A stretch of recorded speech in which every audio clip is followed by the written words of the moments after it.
Last day we have a deliberation on what is the scope of educational management. We have made some deliberation about two, 3 points. First, two main functions of administrative management. And we were last time we were discussing about how to what is the function of organizing by that educational management. Now we will try to discuss the third step, that is about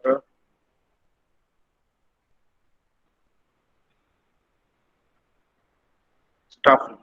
Staffing, when we have to run any institute or we have to organize some activities in any type of institute, it might be any educational institute or might be any industry, you have need of human resources. And when we talk about human resources, that means there are a number of hierarchical layers. You have need that technical staff, you have need a field worker, you have need supervisor, you have need few technicians, might be some experts in that area.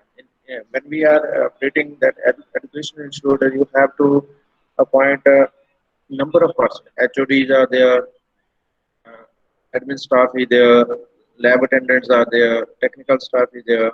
Then you have to appoint the teaching staff. And the process which we adopt is known as staffing. The function involves manning the position created by the organizational process. When you have that management decisions, you are going to run a particular course. You create first step in that staffing is you create few new posts.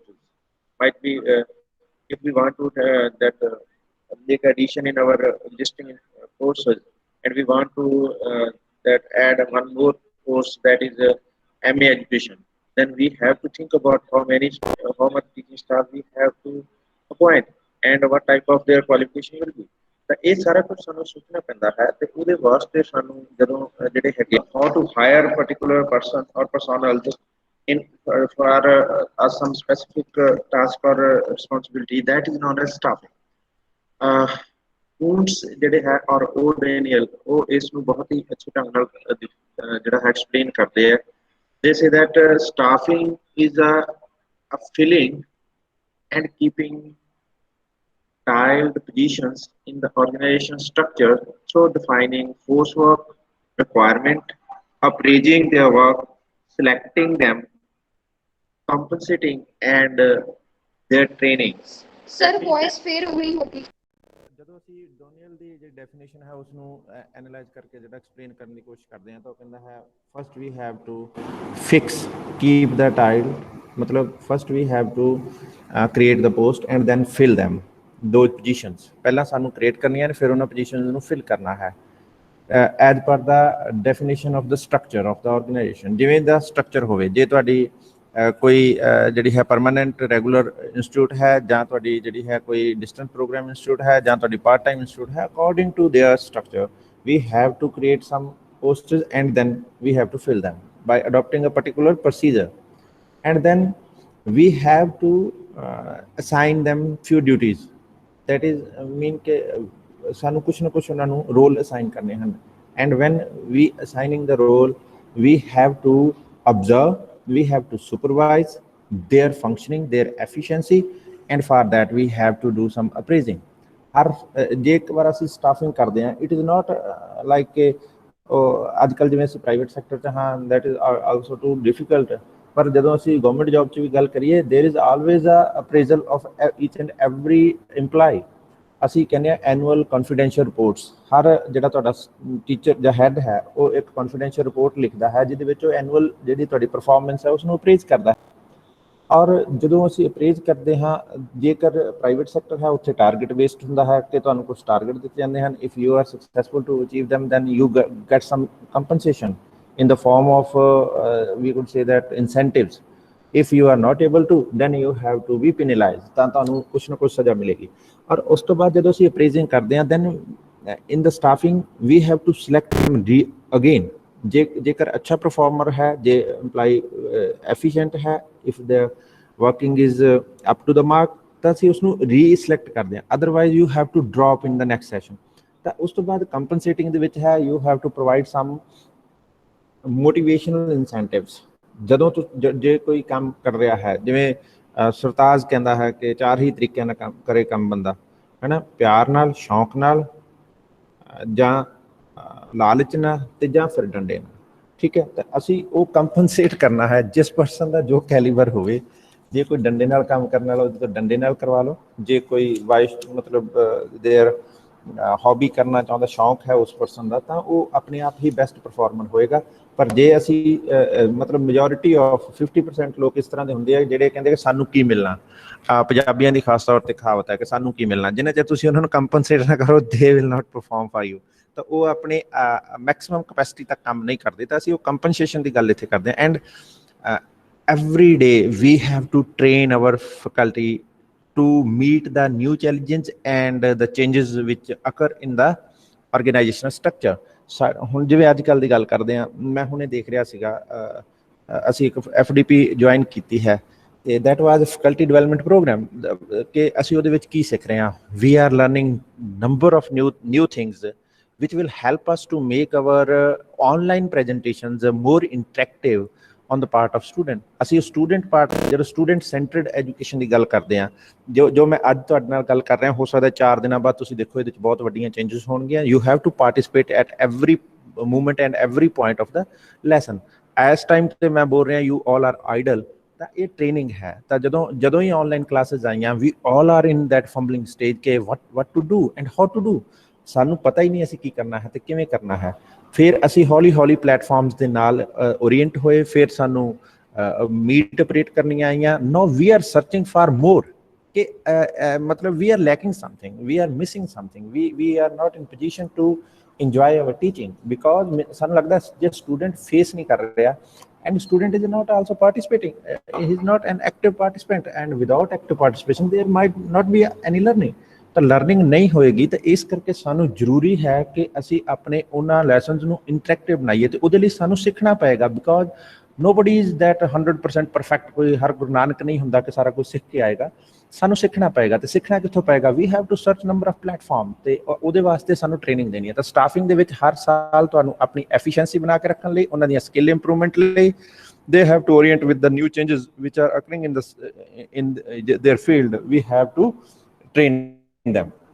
ਤਾਂ ਇਹ ਇੱਕ definition ਹੈ। ਤਾਂ ਇਹਦੇ ਵਿੱਚ ਜਿਹੜਾ staffing ਦਾ function management ਕਰਦੀ ਹੈ, ਉਹਦੇ 'ਚ ਜਿਹੜੇ 5 ਸਟੈਪਸ ਹੋਇਆ ਕਰਦੇ ਆ। ਪਹਿਲਾਂ you have to plan the manpower ਦਾ ਮਤਲਬ ਹੈ ਕਿ ਤੁਹਾਨੂੰ ਇਹ ਦੇਖਣਾ ਹੈ ਕਿ ਤੁਹਾਡੇ ਕੋਲ ਕਿੰਨੇ ਲੋਕਾਂ ਦੀ ਜ਼ਰੂਰਤ ਹੈ ਜਿਹੜਾ ਤੁਸੀਂ ਨਵਾਂ ਕੋਰਸ ਐਡ ਕਰਨ ਜਾ ਰਹੇ ਹੋ। ਮੰਨ ਲਓ ਅਸੀਂ ਕਹਿੰਦੇ ਹਾਂ ਕਿ ਅਸੀਂ MA ਐਜੂਕੇਸ਼ਨ ਨਵਾਂ ਕੋਰਸ ਸ਼ੁਰੂ ਕਰਨਾ ਚਾਹੁੰਦੇ ਹਾਂ।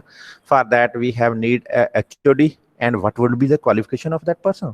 ਸਾਨੂੰ ਪਹਿਲਾਂ ਇਹ ਦੇਖਣਾ ਪਏਗਾ ਉਹਦੀ ਕੁਆਲੀਫਿਕੇਸ਼ਨ ਕੀ ਹੋਏਗੀ, or what would be the procedure for their recruitment, and how we will select that person, what would be the criteria of selection, and how we will train them to meet the requirements। ਤਾਂ ਅਸੀਂ ਇਹ ਸਾਰਾ ਕੁਝ ਦੇਖਣਾ ਹੈ। ਉਹਦੇ ਵਾਸਤੇ ਸਾਨੂੰ ਦੇਖਣਾ ਹੈ ਕਿ ਇੱਕ ਪ੍ਰੋਫੈਸਰ ਗ੍ਰੇਡ ਦਾ ਜਿਹੜਾ ਪਰਸਨ ਹੈ ਉਹ HOD ਬਣੇਗਾ person, and then we have to set a particular recruitment advertisement, and then we have to organize a selection procedure, interview, and any other panel discussions, and after that we have to select that person। But when you select a person, that person is not oriented about your culture or culture of your organization। ਤਾਂ ਉਹ ਤੁਹਾਡੇ culture ਬਾਰੇ ਜਾਣੂ ਨਹੀਂ ਹੁੰਦਾ। ਤਾਂ ਅਸੀਂ ਉਹਨੂੰ ਕਲਚਰ ਬਾਰੇ ਪਹਿਲਾਂ ਟ੍ਰੇਨ ਕਰਨਾ ਜ਼ਰੂਰੀ ਹੁੰਦਾ। Because the person is with a particular philosophy. ਉਹ ਪਹਿਲਾਂ ਕਿਤੇ ਕੰਮ ਕਰਕੇ ਆਇਆ, ਜਿਵੇਂ ਅਸੀਂ ਆਏ, ਅਸੀਂ ਪ੍ਰਾਈਵੇਟ ਸੈਕਟਰ 'ਚ ਕੰਮ ਕਰਕੇ ਆਏ। We have totally different bent of mind. ਸਾਨੂੰ ਕੰਮ ਕਰਨਾ ਆਉਂਦਾ ਸੀ। We are not orient about the hierarchical hurdles which we have to face here. ਤਾਂ ਸਾਨੂੰ ਉਹ ਸਮਝ ਨਹੀਂ ਆ ਰਿਹਾ ਸੀ ਕਿ why we are to bound to that perform any activity। ਤਾਂ ਅਸੀਂ ਉਹ ਸਾਰੀ ਓਰੀਐਂਟੇਸ਼ਨ ਤੁਹਾਨੂੰ ਦੇਣੀ ਪਏਗੀ। Otherwise that person will create number of conflicts in their working, and that will hamper your productivity। ਤੁਹਾਡੀ ਜਿਹੜੀ ਹੈ ਲਾਸਟ ਕੁਆਲਿਟੀ ਹੈ ਉਸ ਤੇ ਇਫੈਕਟ ਕਰੇਗੀ। even it will hamper that culture of the organisation. ਤਾਂ ਤੁਹਾਨੂੰ ਉਹਦੇ ਵਿੱਚ ਵੀ ਇਫੈਕਟ ਜਿਹੜਾ ਹੈ ਉਹ ਦਿਖੇਗਾ। ਉਸ ਤੋਂ ਬਾਅਦ ਹੈ ਪਲੇਸਮੈਂਟ ਕਰ ਦੇਣੀ ਹੈ। Placement man delegation of the responsibility. ਤੁਸੀਂ ਆਪਣੇ ਵੱਲੋਂ ਉਸਨੂੰ ਕਿਸੇ ਪਰਟੀਕੂਲਰ ਡਿਪਾਰਟਮੈਂਟ 'ਚ ਕਿਸੇ ਪਰਟੀਕੂਲਰ ਪੋਜੀਸ਼ਨ 'ਤੇ ਜਿਹੜਾ ਹੈ ਪਲੇਸ ਕਰ ਦਿੰਦੇ ਹੋ। Then development, we have need to develop their skills. if any person is competent to meet the requirement of that development, you have to promote them. Promote करना पड़ेगा बिकॉज दैट पर्सन डिजर्व, जो deserve करता है, जो perform करता है, जो एक पर्टिकुलर एफिशिएंसी ਲੈਵਲ ਸ਼ੋ ਕਰਦਾ ਹੈ, ਤਾਂ ਅਸੀਂ ਇਹ promotion is also N incentive. ਜੇਕਰ ਅਸੀਂ ਉਸ ਨੂੰ ਪ੍ਰਮੋਟ ਨਹੀਂ ਕਰਾਂਗੇ ਤਾਂ ਉਹਨਾਂ ਦਾ ਮੋਰਲ ਡਾਊਨ ਆ ਜਾਏਗਾ। ਤੁਸੀਂ ਸ਼ਾਇਦ ਹੀ ਅਵੇਅਰ ਹੋਵੋਗੇ 1990 ਤੋਂ ਲੈ ਕੇ 1984 ਤੋਂ ਲੈ ਕੇ 1998 ਤੱਕ ਨੀਅਰ ਅਬਾਊਟ 12 ਈਅਰ ਤੱਕ ਪੰਜਾਬ ਪੁਲਿਸ ਦੇ ਵਿੱਚ ਕੋਈ ਪ੍ਰਮੋਸ਼ਨ ਨਹੀਂ ਹੋਈ। ਜੋ ਕਾਂਸਟੇਬਲ ਰਿਕਰੂਟ ਹੋਇਆ ਉਹ ਕਾਂਸਟੇਬਲ ਹੀ ਸੀ। After that the government make an observation that ਕਿ they have a low moral, ਸਭ ਤੋਂ ਘਟੀਆ ਪੁਲਿਸ ਪੰਜਾਬ ਦੀ ਮੰਨੀ ਜਾਂਦੀ ਸੀ। And after that they have developed a promotional channel. ਉਹਨਾਂ ਨੇ ਇੱਕ ਪ੍ਰਮੋਸ਼ਨ ਚੈਨਲ ਬਣਾਇਆ ਕਿ 14 ਸਾਲ ਕੰਪਲੀਟ ਕਰਨ ਤੋਂ ਬਾਅਦ ਉਹ ਹੈਡ ਕਾਂਸਟੇਬਲ ਬਣ ਜਾਏਗਾ, ਉਸ ਤੋਂ ਬਾਅਦ 6 ਸਾਲ ਕੰਪਲੀਟ ਕਰਨ ਤੋਂ ਬਾਅਦ ਉਹ ਅਸਿਸਟੈਂਟ ਜਿਹੜਾ ਹੈ ਸਬ ਇੰਸਪੈਕਟਰ ਬਣ ਜਾਏਗਾ, 3 ਸਾਲ ਹੋਰ ਕੰਪਲੀਟ ਕਰੇਗਾ ਸਬ ਇੰਸਪੈਕਟਰ ਬਣ ਜਾਏਗਾ, ਉਸ ਤੋਂ ਬਾਅਦ 3 ਸਾਲ ਹੋਰ ਕਰੇਗਾ ਡੀਐਸਪੀ ਬਣ ਜਾਏਗਾ। ਤਾਂ there is a promotional channel. In the same way we have number of promotional channel. When you join any college, you are on the basic grade with the nomenclature at the lowest bottom, that is assistant professor, and after completion of 4 year in your job you have to move to a grade। फिर 1000 रुपया ਤੁਹਾਡਾ ਵਧੇਗਾ और you have to jump to the grade, then you are assistant professor on grade। after completion of 3 more year you have to promote up to on the new nomenclature, that is on scale, and when you complete 3 more year then you go to the associate professor, and after completion of 4 year you have to again go on grade, and then after completion 3 year you have to move that scale, and after completion more 3 year you move to the professor scale, and after completion 3 year you go to the professor emeritus, that is honorary job। you don't get any monetary incentives, you have to perform your duty as an honorary professor to pay for that institute where you spend a lot of time। ਤਾਂ ਉਸ ਤੋਂ ਬਾਅਦ transfers ਦੀ ਗੱਲ ਹੈ। Transfer ਦੀ ਕਿਉਂ ਜ਼ਰੂਰਤ ਪੈਂਦੀ ਹੈ? When you have to deal with the human psychology, number of conflict arises sometime. Few person are work Akal Takht Sahib ਦੇ ਜਥੇਦਾਰ ਸਾਹਿਬ ਨੇ ਉਹ ਕਹਿ ਰਹੇ ਸੀਗੇ ਕਿ why that blunder happen in that ਹੈ ਨਾ ਸੈਕਰਡ ਇੰਸਟੀਚਿਊਟ। ਉੱਥੇ ਹੋਇਆ ਕਿ ਜੋ ਸਭ ਤੋਂ ਨੌਨ ਪਰਫਾਰਮਰ, ਸਭ ਤੋਂ ਨਿਕੰਮਾ, ਸਭ ਤੋਂ ਕੰਮਚੋਰ ਉਹ ਪਰਸਨ ਜਿੰਨੇ ਹੁੰਦੇ ਸੀਗੇ ਜਿਹੜਾ ਕਿਤੇ ਪਰਫਾਰਮ ਨਹੀਂ ਕਰਦਾ ਸੀ, ਉਹਨੂੰ ਕਹਿੰਦੇ ਪਬਲੀਕੇਸ਼ਨ ਡਿਪਾਰਟਮੈਂਟ 'ਚ ਭੇਜ ਦਿਓ। ਸਮਝੇ? Why we have need of transfers. ਕੁਛ ਪਰਸਨ ਜਿਹੜੇ ਹੈ ਕਈ ਵਾਰ ਤਾਂ ਸਿਰਫ ਇਸ ਕਾਰਨ all are performing but there arise a non avoidable conflict. ਕੋਈ ਇਹੋ ਜਿਹਾ ਕਨਫਲਿਕਟ ਆ ਜਾਂਦਾ ਜਿਸ ਨੂੰ ਅਵਾਇਡ ਨਹੀਂ ਕਰ ਸਕਦੇ, ਤਾਂ ਉਸ ਟਾਈਮ ਦੇ ਉੱਪਰ ਤੁਹਾਨੂੰ ਉਸ ਪਰਸਨ ਨੂੰ ਜਿਹੜਾ ਹੈ ਇੱਕ ਉਹਨਾਂ 'ਚੋਂ ਇੱਕ ਨੂੰ ਪਰੇ ਹਟਣਾ ਪਏਗਾ। that might be a reason ਹੈ ਨਾ। ਕਈ ਵਾਰ ਹੁੰਦਾ ਕਿ ਪ੍ਰਮੋਸ਼ਨ ਹੋ ਜਾਂਦੀ ਹੈ, ਟ੍ਰਾਂਸਫਰ ਕਰ ਦਿੰਦੇ ਆ। ਕਈ ਵਾਰ ਇਹ ਇਹੋ ਜਿਹੀ ਹੈਂਪਰਿੰਗ ਹੁੰਦੀ ਹੈ ਜਿਵੇਂ ਦੀ ਅਸੀਂ ਹਰਿਮੰਦਰ ਸਾਹਿਬ 'ਚ ਦੇਖ ਰਹੇ ਹਾਂ ਵੀ ਸਭ ਤੋਂ ਨਿਕੰਮੇ ਲੋਕਾਂ ਨੂੰ ਸਭ ਤੋਂ ਘੱਟ ਰਿਸਪੌਂਸੀਬਲ ਜੋਬ ਦੇ ਉੱਪਰ ਭੇਜ ਦਿਓ ਤਾਂ ਕਿ ਉਹਨਾਂ ਦੇ ਕੰਮ ਨਾਲ ਜਿਹੜੀ ਹੈ ਓਵਰਆਲ ਕਲਚਰ ਇਫੈਕਟ ਨਾ ਹੋਵੇ। ਪਰ ਜਦੋਂ ਇਸ ਤਰ੍ਹਾਂ ਦੇ ਲੋਕਾਂ ਨੂੰ ਫਿਰ ਇੱਕ ਜਗ੍ਹਾ ਤੇ ਸਾਰੇ ਲੋਕ ਕੰਮ ਚੋਰ ਇਕੱਠੇ ਹੋ ਜਾਂਦੇ ਆ, ਫਿਰ ਇਸ ਤਰ੍ਹਾਂ ਦੇ ਬਲੰਡਰਸ ਹੋ ਜਾਂਦੇ ਆ ਹੈ ਨਾ। ਤਾਂ ਉਸ ਤੋਂ ਬਾਅਦ ਅਪਰੇਜ਼ਲ ਦੀ ਗੱਲ ਵੀ ਹੈ। ਇਹ ਨਹੀਂ ਹੈ ਕਿ ਸਿਰਫ ਪ੍ਰਮੋਸ਼ਨਲ ਇਨਸੈਂਟਿਵ ਜਾਂ ਮਨੀ ਮੈਟਰ ਜਾਂ ਜਿਹੜਾ ਹੈ ਸਟੇਟਸ ਹੀ ਚੇਂਜ ਕਰਨਾ ਹੈ। Every year you have to appraise. ਤੁਹਾਨੂੰ ਉਹਨਾਂ ਦੀ ਐਫੀਸ਼ੀਐਂਸੀ ਨੂੰ ਚੈੱਕ ਕਰਦੇ ਰਹਿਣਾ ਪਏਗਾ। And after that determination of remuneration ਦਾ ਮਤਲਬ ਹੈ ਪੇ ਕਿੰਨੀ ਦੇਣੀ ਹੈ, ਉਹਦਾ ਡੀਏ ਕਿੰਨਾ ਲੱਗੇਗਾ, ਉਹਦਾ ਇਨਸੈਂਟਿਵਸ ਕਿੰਨਾ ਲੱਗੇਗਾ। ਜੇਕਰ ਤੁਸੀਂ ਪ੍ਰਾਈਵੇਟ ਸੈਕਟਰ ਬਾਰੇ ਓਰੀਐਂਟ ਹੋਵੋ ਤਾਂ you might B aware about ਕਿ ਉੱਥੇ ਟਾਰਗੇਟ ਨਾਲ ਤੁਹਾਡੇ ਜਿਹੜੇ ਹੈ ਇਨਸੈਂਟਿਵਸ ਲੱਗਦੇ ਆ। ਜੇ ਤੁਸੀਂ ਟਾਰਗੇਟ ਅਚੀਵ ਕਰਦੇ ਹੋ ਤਾਂ ਤੁਹਾਨੂੰ ਜਿਹੜਾ ਪ੍ਰੋਮਿਸ ਕੀਤਾ ਜਾਂਦਾ ਉਹਨਾਂ ਲੱਗ ਜਾਂਦਾ। ਜੇ ਤੁਸੀਂ ਉਹ ਅਚੀਵ ਨਹੀਂ ਕਰਦੇ ਤਾਂ ਜਿਹੜਾ ਹੈ ਤੁਸੀਂ ਜਿਹੜਾ ਅਪ ਟੂ ਮਾਰਕ ਨਹੀਂ ਜਾਂ ਤੁਹਾਡਾ ਜਿਹੜਾ ਹੈ ਇਨਸੈਂਟਿਵ ਤੇ ਕੱਟ ਲੱਗ ਜਾਂਦਾ। ਤਾਂ ਦਿਸ ਆਲ ਇਜ਼ ਰਿਲੇਟਡ ਟੂ ਹੈ ਨਾ। ਤਾਂ ਐਸੇ ਸਾਡੇ ਵੀ ਇੱਥੇ ਹੈ ਕਿ ਜੇ ਕੋਈ ਪਰਸਨ ਪਰਫਾਰਮ ਕਰੇਗਾ ਤਾਂ ਅਸੀਂ ਉਸ ਦਾ ਅਗਲਾ ਡੀਏ ਲਗਾਵਾਂਗੇ। ਜੇ ਪਰਫਾਰਮ ਨਹੀਂ ਕਰੇਗਾ ਤਾਂ ਉਸ ਦੀਆਂ ਡੀਏ ਦੀਆਂ ਜਿਹੜੀਆਂ ਹੈਗੀਆਂ ਨੇ ਅਗਲੀਆਂ ਇੰਸਟਾਲਮੈਂਟ ਰੋਕ ਲਈਆਂ ਜਾਂਦੀਆਂ। ਤੁਸੀਂ ਗਵਰਨਮੈਂਟ ਅਨਾਊਂਸਮੈਂਟਸ ਜੋ ਦੇਖਦੇ ਹੋਵੋਗੇ, ਜੇ ਕੋਈ ਕਰਪਟ ਪਰਸਨ ਜਿਹੜਾ ਹੈ ਟਰੈਪ ਹੋ ਜਾਂਦਾ ਕਿਸੇ ਕਰਪਸ਼ਨ ਦੇ ਕਾਰਨ ਤਾਂ ਗਵਰਨਮੈਂਟ ਉਹਨਾਂ ਦੇ ਇਨਸੈਂਟਿਵਸ ਰੋਕ ਲੈਂਦੀ ਹੈ। ਤਾਂ ਰਿਮੂਨਰੇਸ਼ਨ ਇਜ਼ ਲਾਈਕ ਦੈਟ, ਸਟਾਫਿੰਗ ਦੇ ਨਾਲ ਜੁੜਾ ਹੋਇਆ ਹੈ। ਅਗਲੀ ਅਸੀਂ ਗੱਲ ਜਿਹੜੀ ਕਰਾਂਗੇ that is related to directing. Directing is concerned with carrying out the desired plan. Direction is to explain the plan. ਜੋ ਪਲਾਨ ਸਾਡੀ ਐਡਮਿਨਿਸਟ੍ਰੇਟਿਵ ਮੈਨੇਜਮੈਂਟ ਜਿਹੜੀ top level management first step ਤੇ ਬਣਾਉਂਦੀ ਹੈ that is planning। ਤਾਂ planning 'ਚ ਜੋ plan ਬਣਾਇਆ ਜਾਂਦਾ ਹੈ ਉਹ ਇੰਨਾ ਥਿਓਰੈਟੀਕਲ ਹੋਇਆ ਕਰਦਾ ਹੈ ਕਿ that is not possible for each and every employee to understand what that plan is and how to execute. ਉਹ ਸਾਰਾ ਕੁਝ ਨਹੀਂ ਪਤਾ ਹੁੰਦਾ। ਤਾਂ ਐਡਮਿਨਿਸਟ੍ਰੇਸ਼ਨ ਦੇ ਵਿੱਚ ਹੀ ਜਿਹੜੀ ਮਿਡਲ ਮੈਨੇਜਮੈਂਟ ਹੋਇਆ ਕਰਦੀ ਹੈ ਉਹ ਇਹ ਕੰਮ ਕਰਦੀ ਹੈ ਕਿ ਉਹ ਉਸ ਪਲਾਨ ਨੂੰ, ਜੋ ਡਿਜ਼ਾਇਰਡ ਪਲਾਨ ਹੈ, ਉਸ ਨੂੰ ਜਿਹੜਾ ਹੈ ਡਾਇਰੈਕਟ ਕਰਦੀ ਹੈ, ਉਸ ਨੂੰ ਬਰੀਫ ਕਰਦੀ ਹੈ ਔਰ ਉਸ ਨੂੰ ਐਕਸ਼ਨੇਬਲ ਪਲਾਨ 'ਚ ਜਿਹੜਾ ਹੈ ਕਨਵਰਟ ਕਰਦੀ ਹੈ। It initiate organize and planned action and ensure the effective performance by subordinates toward the accomplishment of the group activities, and direction is called the management in action। ਤਾਂ ਮਤਲਬ ਕੀ ਹੈ ਕਿ ਜੋ ਪਲਾਨ ਥਿਓਰੈਟੀਕਲ ਹੁੰਦਾ ਹੈ, we have to transform that plan in executable action plan। ਉਸ ਦਾ ਕੰਮ ਕਿਵੇਂ ਕਰਨਾ ਹੈ, ਕੰਮ ਕਿਵੇਂ ਹੋਏਗਾ, ਠੀਕ ਹੈ। ਤਾਂ ਉਹ ਐਕਸ਼ਨ ਪਲਾਨ ਜਿਹੜਾ ਹੈ ਉਸ ਨੂੰ ਡਾਇਰੈਕਸ਼ਨ ਕਹਿੰਦੇ ਆ। ਐਕਸ਼ਨ ਪਲਾਨ ਲੈ ਕੇ ਆਉਣਾ ਤਾਂ ਕਿ ਸਾਰੇ ਜਿਹੜੇ ਤੁਹਾਡੇ ਤੋਂ ਅੰਡਰ ਕੰਮ ਕਰਨ ਵਾਲੇ ਲੋਕ ਨੇ ਉਹ ਉਹਨਾਂ ਦੀ ਜਿਹੜੀ ਗਰੁੱਪ ਐਕਟੀਵਿਟੀ ਹੈ ਉਸ ਨੂੰ ਇਫੈਕਟਿਵਲੀ ਪਰਫਾਰਮ ਕਰਨ ਦੇ ਉਹਨਾਂ ਨੂੰ ਯੋਗ ਬਣਾਇਆ ਜਾ ਸਕੇ। That's why we call it an action plan. Direction ਦੇ ਵਿੱਚ ਜੀ ਟੈਰੀ ਜਿਹੜੇ ਹੈਗੇ ਆ ਉਹ ਕਹਿੰਦੇ direction is moving to action and supplying stimulate power to the group. ਉਹ ਕਹਿੰਦੇ ਆ ਕਿ ਐਕਸ਼ਨ ਪਲਾਨ, ਇਹ ਡਾਇਰੈਕਸ਼ਨ ਦਾ ਮਤਲਬ ਹੈ ਕਿ ਅਸੀਂ ਐਕਸ਼ਨ ਵੱਲ ਜਾ ਰਹੇ ਹਾਂ। ਹੁਣ ਥਿਓਰੈਟੀਕਲ ਫਰੇਮਵਰਕ ਚੋਂ ਨਿਕਲਿਆ ਹੈ, ਹੁਣ ਅਸੀਂ ਆਪਰੇਟਿਵ ਹੋਣ ਜਾ ਰਹੇ ਹਾਂ। ਸਮ ਹਾਓ ਅਸੀਂ at the middle of the branch ਅਸੀਂ ਅੱਧ 'ਚ ਪਹੁੰਚ ਗਏ ਹਾਂ। ਪਹਿਲਾਂ ਪਲਾਨਿੰਗ ਕੀਤੀ ਸੀ, ਪਲਾਨਿੰਗ ਕਰਨ ਤੋਂ ਬਾਅਦ ਹਾਊ ਟੂ ਆਰਗੇਨਾਈਜ਼, ਉਹ ਡਰਾਫਟ ਬਣਾਇਆ ਸੀ। ਫਿਰ ਸਾਨੂੰ ਕਿੰਨੇ ਲੋਕਾਂ ਦੀ ਜ਼ਰੂਰਤ ਹੈ ਸਟਾਫਿੰਗ ਕਰਨ ਲਈ। Now we reach at the stage where we are moving toward action. ਹੁਣ ਅਸੀਂ ਐਕਸ਼ਨ ਕਰਨ ਜਾ ਰਹੇ ਹਾਂ। Now we are in the field. ਤਾਂ ਉੱਥੇ ਅਸੀਂ ਉਸ ਗਰੁੱਪ ਨੂੰ ਪਾਵਰ ਦੇਣ ਜਾ ਰਹੇ ਹਾਂ। ਸਪਲਾਈਂਗ ਪਾਵਰ ਐਂਡ ਸਟਿਮੂਲੇਟ ਕਰਨਾ ਮਤਲਬ we have to provide all type of material and that motivation, ਤਾਂ ਕਿ ਉਹ ਲੋਕ ਜਿਹੜੇ ਹੈ ਕੰਮ ਕਰ ਸਕਣ। ਤਾਂ ਮੈਸੇਜ ਇਸ ਨੂੰ ਕਿਵੇਂ ਕਹਿੰਦੇ ਆ, ਉਹ ਕਹਿੰਦੇ directing concerns to the total manners in which a manager influences the action of the subordinate। Direction मतलब ਕੀ ਹੈ, influencing the actions of the subordinates। ਜਦੋਂ ਡਾਇਰੈਕਸ਼ਨ ਕਰਦੇ ਆ, ਡਾਇਰੈਕਸ਼ਨ ਦੀ ਕਦੋਂ ਜ਼ਰੂਰਤ ਪੈਂਦੀ ਹੈ?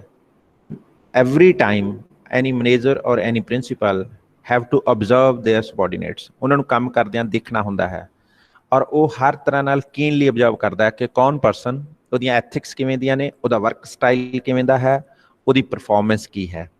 But when any particular subordinate not work up to mark, then we have need to direct that person। ਫਿਰ ਅਸੀਂ ਉਸ ਨੂੰ ਸਮਝਾਉਣਾ ਹੁੰਦਾ ਹੈ।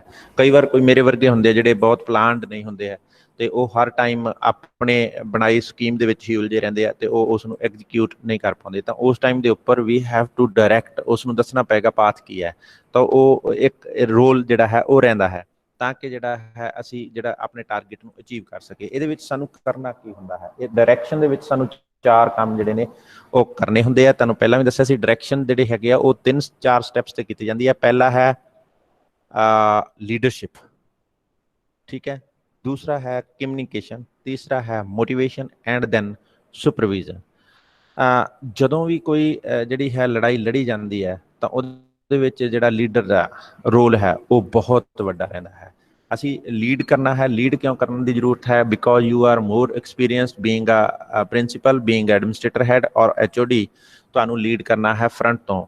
ਇਹ ਸਾਰੇ ਕੁਛ ਨੂੰ ਮੈਂ ਬਹੁਤ ਡਿਟੇਲ ਨਹੀਂ ਦੱਸਾਂਗਾ ਕਿਉਂਕਿ ਇਹ all topic are our main topics.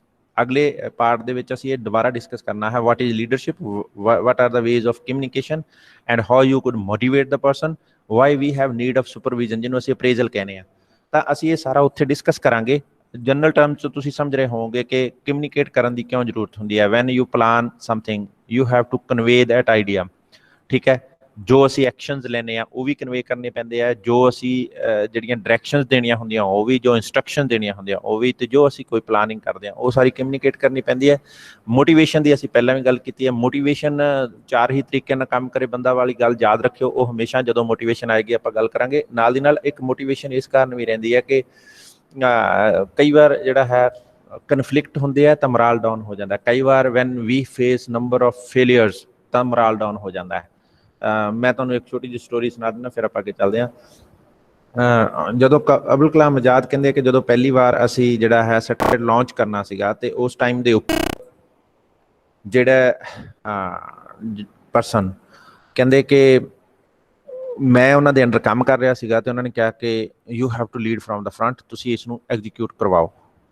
ਔਰ ਆਈ ਵਾਜ ਹੈਪੀ ਕਿ ਮੈਨੂੰ ਡਿਊਟੀ ਮਿਲ ਗਈ and I have opportunity to perform, ਮੈਨੂੰ ਆਪਣਾ ਕੈਲੀਬਰ ਸ਼ੋਅ ਕਰਨ ਦੀ ਡਿਊਟੀ ਹੈ। ਪਰ ਜਦੋਂ ਉਹ ਹੋਇਆ ਔਰ ਉਹ ਦੈਟ ਵਾਜ ਅ ਬਿਗ ਫੇਲੀਅਰ, ਜਿੱਦਣ ਲਾਂਚ ਕੀਤਾ ਉਹ ਬਲਾਸਟ ਹੋ ਗਿਆ, ਠੀਕ ਹੈ, ਐਟ दैट टाइम, ठीक है। There was a press conference, ਤਾਂ ਸਾਰਾ ਮੀਡੀਆ ਗੈਲਰੀ 'ਚ ਸੀਗਾ। ਮੀਡੀਆ ਜਦੋਂ ਇਕੱਠਾ ਹੋਇਆ ਤਾਂ ਕਲਾਮ ਸਾਹਿਬ ਆਪਣੇ ਆਫਿਸ 'ਚ ਸੀਗੇ ਅਤੇ ਉਹਨਾਂ ਨੂੰ ਅਸਿਸਟੈਂਟ ਪੀਏ ਨੇ ਆ ਕੇ ਕਿਹਾ ਕਿ ਕਲਾਮ ਸਾਹਿਬ ਮੀਟਿੰਗ ਹੈ, media you have to interact with the media.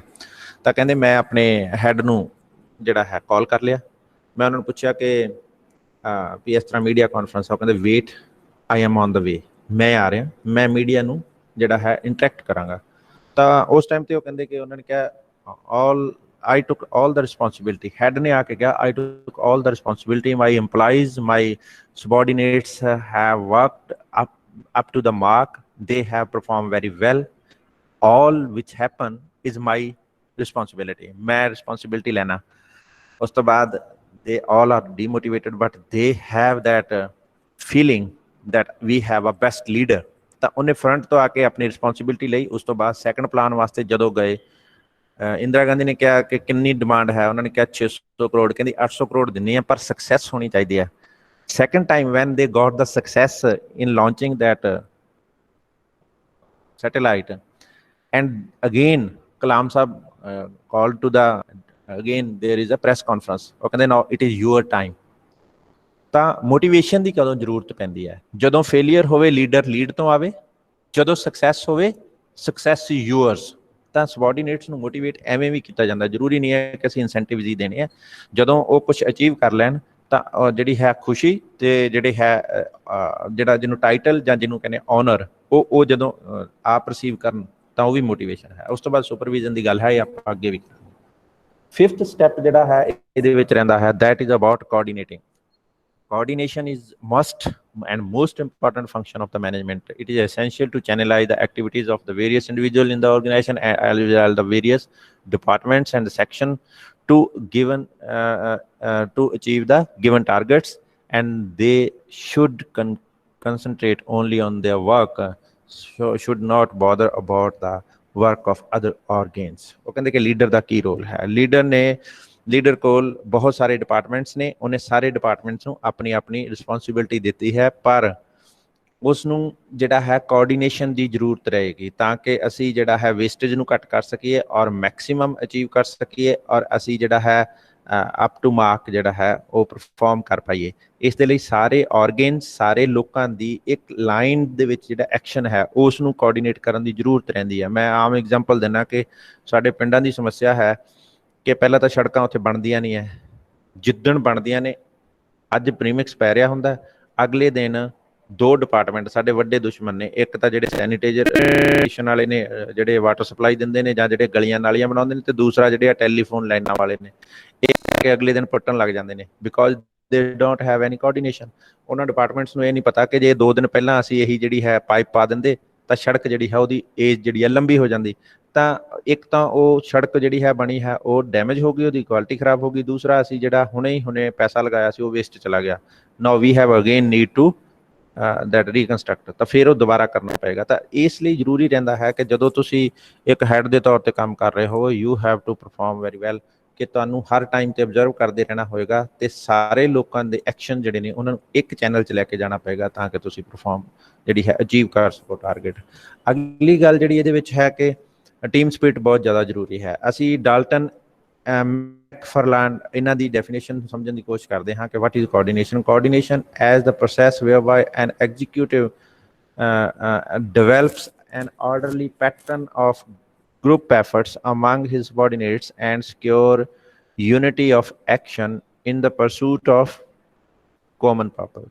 ਉਹ ਕਹਿੰਦੇ ਆ ਕਿ ਇਹਦੇ ਵਿੱਚ ਕਰਦਾ ਕੀ ਹੈ ਕਿ ਇੱਕ ਜਿਹੜਾ ਐਗਜ਼ੀਕਿਊਟਿਵ ਅਥਾਰਟੀ ਹੈ ਉਹ ਇੱਕ ਇਸ ਤਰ੍ਹਾਂ ਦਾ ਆਰਡਰਲੀ ਪਲਾਨ ਜਾਂ ਪੈਟਰਨ ਡਿਵੈਲਪ ਕਰਦਾ ਹੈ ਜਿਹਦੇ ਵਿੱਚ ਸਾਰਾ group different department different personnel ਮਿਲ ਕੇ ਕੰਮ ਕਰ ਸਕਦੇ ਹੋਣ ਤਾਂ ਕਿ ਜਿਹੜਾ ਹੈ ਅਸੀਂ ਅਚੀਵ ਕਰ ਸਕੀਏ ਜਿਹੜਾ ਕਾਮਨ ਏਮਸ ਨੇ। ਤਾਂ ਉਹ ਕਹਿੰਦੇ ਆ ਕਿ ਕੋਆਰਡੀਨੇਸ਼ਨ 2 ਕੈਟਾਗਰੀਜ਼ ਹੁੰਦੀ ਹੈ, ਇੱਕ ਵਰਟੀਕਲ ਐਂਡ ਹੌਰੀਜ਼ੈਂਟਲ ਕੋਆਰਡੀਨੇਸ਼ਨ ਹੁੰਦੀ ਹੈ, ਦੂਸਰੀ ਇੰਟਰਨਲ ਐਂਡ ਐਕਸਟਰਨਲ ਕੋਆਰਡੀਨੇਸ਼ਨ ਹੁੰਦੀ ਹੈ। ਇਹਦੇ ਵਿੱਚ ਵਰਟੀਕਲ ਤੇ ਹੌਰੀਜ਼ੈਂਟਲ ਨੂੰ ਅਸੀਂ ਸਮਝ ਲੈਂਦੇ ਹਾਂ। ਵਰਟੀਕਲ ਦਾ ਮਤਲਬ ਹੈ ਜਿਹੜੀ ਡਾਊਨ ਲਾਈਨ ਤੇ ਅਪਰ ਮੈਨੇਜਮੈਂਟ ਹੈ ਉਹਦੇ ਵਿਚਕਾਰ ਜਿਹੜੀ ਹੈ ਮਿਡਲ ਮੈਨੇਜਮੈਂਟ ਹੈ ਉਸਨੇ ਰੋਲ ਪਲੇ ਕਰਨਾ ਹੁੰਦਾ ਤਾਂ ਕਿ ਉਹਨਾਂ ਜੋ ਉੱਪਰ ਟੌਪ ਮੈਨੇਜਮੈਂਟ ਪਲਾਨ ਕਰ ਰਹੀ ਹੈ ਜਾਂ ਜੋ ਉਹਨਾਂ ਦਾ ਥਾਟ ਪ੍ਰੋਸੈਸ ਹੈ ਉਸ ਨੂੰ ਜਿਹੜਾ ਬਾਟਮ ਦੇ ਉੱਪਰ ਜਿਹੜਾ ਹੈ ਕਨਵੇ ਕੀਤਾ ਜਾ ਸਕੇ। ਤੇ ਨੈਕਸਟ ਜਿਹੜੀ ਗੱਲ ਹੁੰਦੀ ਹੈ ਉਹ ਹੈ ਕਿ ਇੰਟਰਨਲ ਐਂਡ ਐਕਸਟਰਨਲ। ਜਦੋਂ ਤੁਸੀਂ ਇੰਸਟੀਟਿਊਟ ਰਨ ਕਰ ਰਹੇ ਹੁੰਦੇ ਹੋ it is not your internal matter only, you have number of governing bodies. ਸਾਡੇ ਕੋਲ ਯੂਨੀਵਰਸਿਟੀ ਹੈ, UGC ਹੈ, NAC ਹੈ, NCT ਹੈ। these all institutes are monitoring institutes, ਉਹ ਸਾਡੇ ਕੰਮਾਂ ਨੂੰ ਮੋਨੀਟਰ ਕਰਦੀਆਂ ਨੇ। ਤਾਂ you have to communicate with them।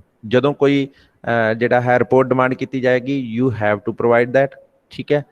ਜਦੋਂ ਮੰਨ ਲਓ ਇਸ ਤੋਂ ਬਿਨਾਂ ਤੁਹਾਡੇ ਕੋਲ PTA ਐਸੋਸੀਏਸ਼ਨਸ ਨੇ, ਪੇਰੈਂਟਸ ਨੇ, ਜਾਂ ਜਿਹੜੇ ਹੈ ਲੋਕਲ ਐਡਮਿਨਿਸਟ੍ਰੇਟਿਵ ਹੈ, ਉਹਨਾਂ ਸਾਰਿਆਂ ਨਾਲ ਤੁਹਾਨੂੰ ਕੰਮ ਕਰਨਾ ਪਏਗਾ ਔਰ ਉਹਨਾਂ ਨਾਲ ਕਮਿਊਨੀਕੇਸ਼ਨ ਕਰਨਾ ਪਏਗਾ। ਇੰਟਰਨਲ ਦੇ ਵਿੱਚ ਹੈ ਕਿ ਇੰਟਰਨਲ ਦੇ ਵਿੱਚ ਅਸੀਂ ਦੋ ਤਰ੍ਹਾਂ ਦੀ ਕਮਿਊਨੀਕੇਸ਼ਨ ਦੀ ਗੱਲ ਕਰਦੇ ਹਾਂ।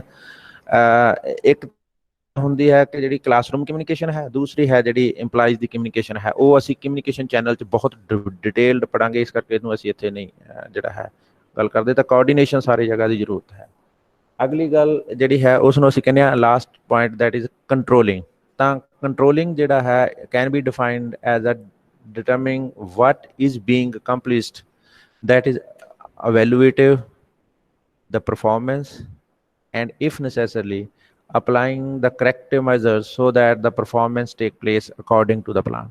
ਤਾਂ ਕਹਿੰਦੇ ਆ ਪਹਿਲਾਂ ਤਾਂ ਇਹ ਫਿਕਸ ਕਰਨ ਦੀ ਜ਼ਰੂਰਤ ਹੈ ਕਿ ਸਾਨੂੰ ਕਰਨਾ ਕੀ ਹੈ, what is being accomplished, ਸਾਨੂੰ ਕੀ ਅਚੀਵ ਕਰਨਾ ਹੈ, ਔਰ ਫਿਰ what type of we have to organize the evaluation to know the level of performance। ਅਸੀਂ ਉਸ ਪਰਫਾਰਮੈਂਸ ਨੂੰ ਸਮਝਣ ਦੀ ਕੋਸ਼ਿਸ਼ ਕਰਦੇ ਹਾਂ ਕਿ ਉਸ ਦਾ ਲੈਵਲ ਕੀ ਹੈ। we are performing up to the mark, we are efficient, we are average in performance, or we are they're performing at the down level। ਤਾਂ ਅਸੀਂ ਇਹ ਸਾਰਾ ਕੁਝ ਦੇਖਣਾ ਹੈ। ਔਰ ਜੇ ਕਿਤੇ ਸਾਨੂੰ ਜ਼ਰੂਰਤ ਹੋਵੇ evaluate ਕਰਦਿਆਂ ਹੋਇਆਂ we trace out ਕਿ our performance not up to mark, then we have to take some curative measures। ਸਾਨੂੰ ਉਸ ਨੂੰ ਠੀਕ ਕਰਨਾ ਪਏਗਾ ਤਾਂ ਕਿ ਜਿਹੜੀ ਪਰਫਾਰਮੈਂਸ ਜੋ ਐਕਸ਼ਨ ਪਲਾਨ ਅਸੀਂ ਫਰੇਮ ਕੀਤਾ ਸੀ we enable ourselves to execute that up to the mark। ਤਾਂ ਉਹ ਕਹਿੰਦੇ ਇਹਦੇ 'ਚ ਸਟੈਪਸ ਕੀ ਨੇ। ਪਹਿਲਾਂ ਸਟੈਪਸ ਕੀ ਨੇ ਕੰਟਰੋਲਿੰਗ ਦੇ ਵਿੱਚ? ਸਭ ਤੋਂ ਪਹਿਲਾਂ ਸਾਨੂੰ ਸਟੈਂਡਰਡ ਆਫ ਪਰਫਾਰਮੈਂਸ ਸੈੱਟ ਕਰਨੇ ਹੈ, ਜਿਹਦੇ 'ਤੇ ਸਾਨੂੰ ਇਵੈਲੂਏਸ਼ਨ ਕਰਨੀ ਹੈ। ਜਿਹੜੀ ਪਰਫਾਰਮੈਂਸ ਨੂੰ ਅਸੀਂ ਇਵੈਲੂਏਟ ਕਰਨਾ ਚਾਹੁੰਦੇ ਹਾਂ, what should be the perimeter to evaluate, ਕੀ ਉਹ ਕ੍ਰਾਈਟੀਰੀਆ ਹੋਏਗਾ ਜਿਹਦੇ ਉੱਪਰ ਕਿਹੜੇ ਉਹ ਮਾਪਦੰਡ ਨੇ ਜਿਨ੍ਹਾਂ ਦੇ ਉੱਪਰ ਅਸੀਂ ਦੇਖਾਂਗੇ ਕਿ ਆਰ ਵੀ ਡੂਇੰਗ ਵੈਲ। ਔਰ ਉਸ ਤੋਂ ਬਾਅਦ ਮਜ਼ਰਿੰਗ ਦਾ ਐਕਚੁਅਲ ਪਰਫਾਰਮੈਂਸ। ਫਿਰ ਅਸੀਂ ਉਹਨਾਂ ਪੈਰੀਮੀਟਰਸ ਦੇ ਅਕੋਰਡਿੰਗ ਦੇਖਦੇ ਹਾਂ। ਪਹਿਲਾ ਹੁੰਦਾ ਕਿ ਟਾਰਗੇਟ ਸੀ 100% ਜਿਹੜੇ ਪਾਸ ਪਰਸੈਂਟੇਜ ਦਾ। ਮੰਨ ਲਓ 2 ਬੱਚੇ ਫੇਲ ਹੋ ਗਏ, we are not up to mark, we have not achieved or we have not given the performance according to the standard. ਤਾਂ ਫਿਰ ਸਾਨੂੰ ਉਸ ਪਰਫਾਰਮੈਂਸ ਦੇ ਵਿੱਚ ਐਵੈਲੂਏਟ ਕਰਨਾ। ਐਕਚੁਅਲੀ ਅਸੀਂ ਕੰਪੇਅਰ ਕਰਦੇ ਹਾਂ what was our objective and where we are. ਤਾਂ ਉਹ comparison is actual performance. Then comparing the actual performance with the standard. ਜਦੋਂ ਮੈਚ ਕਰ ਲੈਂਦੇ ਹਾਂ then we find the variance and deviation. ਫਿਰ ਅਸੀਂ ਦੇਖਦੇ ਹਾਂ ਕਿ ਹਾਊ ਮਤਲਬ up to where we are, how much we are lagging behind, ਕਿੰਨਾ ਪਿੱਛੇ ਹਾਂ। ਤਾਂ and how we could improve. ਤਾਂ ਉਸ ਤੋਂ ਬਾਅਦ ਹੈ ਟੇਕਿੰਗ ਦਾ ਐਕਸ਼ਨ। ਤਾਂ ਫਿਰ ਅਸੀਂ ਉਹ ਦੇਖਿਆ ਕਿ ਇਹ ਕਿਉਂ ਹੋਇਆ, ਇਹਦਾ ਕਾਰਨ ਕੀ ਸੀ। ਸਾਨੂੰ ਉਹ ਚੀਜ਼ਾਂ ਸਾਰੀਆਂ ਜਿਹੜੀਆਂ ਨੇ ਸਮਝਣੀਆਂ ਪੈਂਦੀਆਂ ਨੇ। ਤਾਂ ਇਹ ਜਿਹੜੀ ਗੱਲ ਅਸੀਂ ਇਹਦੇ ਵਿੱਚ ਦੇਖਦੇ ਹਾਂ। ਅਗਲੀ ਗੱਲ ਜਿਹੜੀ ਹੈ ਉਹ ਅਸੀਂ ਦੇਖਦੇ ਹਾਂ that is related to next section, that is subsidiary functions of administrative management। ਅਸੀਂ ਕਿਹਾ ਸੀਗਾ ਕਿ ਐਡਮਿਨਿਸਟ੍ਰੇਟਿਵ ਮੈਨੇਜਮੈਂਟ ਦੇ 2 ਫੰਕਸ਼ਨ ਹੋਇਆ ਕਰਦੇ ਆ। ਪਹਿਲਾ ਹੈ ਮੋਟੀਵੇਸ਼ਨ, ਪਹਿਲਾ ਹੈ main function, second is subsidiary function. Now we will discuss what are the subsidiary functions। innovations, Ernest Dale ਕਹਿੰਦੇ ਆ has given the innovation as a distinct and separate function of the management। ਅਸੀਂ ਕਹਿੰਦੇ ਆ ਕਿ ਹਰ institute ਜਿਹੜੀ perform ਕਰਦੀ ਹੈ। ਅਸੀਂ ਦੇਖਦੇ ਹਾਂ ਕਿ ਜਿਹੜਾ ਤੁਸੀਂ ਜਾਣਦੇ ਹੋ ਕਿ ਸਾਡੇ ਹਰ ਸਾਲ ਜਿਹੜੀਆਂ ਯੂਨੀਵਰਸਿਟੀਜ਼ ਨੇ ਉਹਨਾਂ ਦੀ ਰੈਂਕਿੰਗ ਹੁੰਦੀ ਹੈ। ਹਾਂਜੀ ਸਰ। ਹਾਂ, ਤਾਂ ਇਸ ਵਾਰ ਕਿਹੜੀ ਯੂਨੀਵਰਸਿਟੀ ਸਭ ਤੋਂ ਬੈਸਟ ਆਈ ਹੈ at the top? Which university ਆ?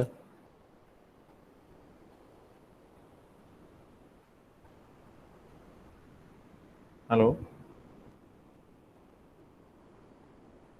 Do you know? ਸਰ ਮੈਨੂੰ ਤਾਂ ਪੰਜਾਬ ਯੂਨੀਵਰਸਿਟੀ ਪਤਾ ਕਿ ਉਹ 4th ਤੇ ਹੈ। 6th ਤੇ ਆ। we are on the 6th position। who is on the top?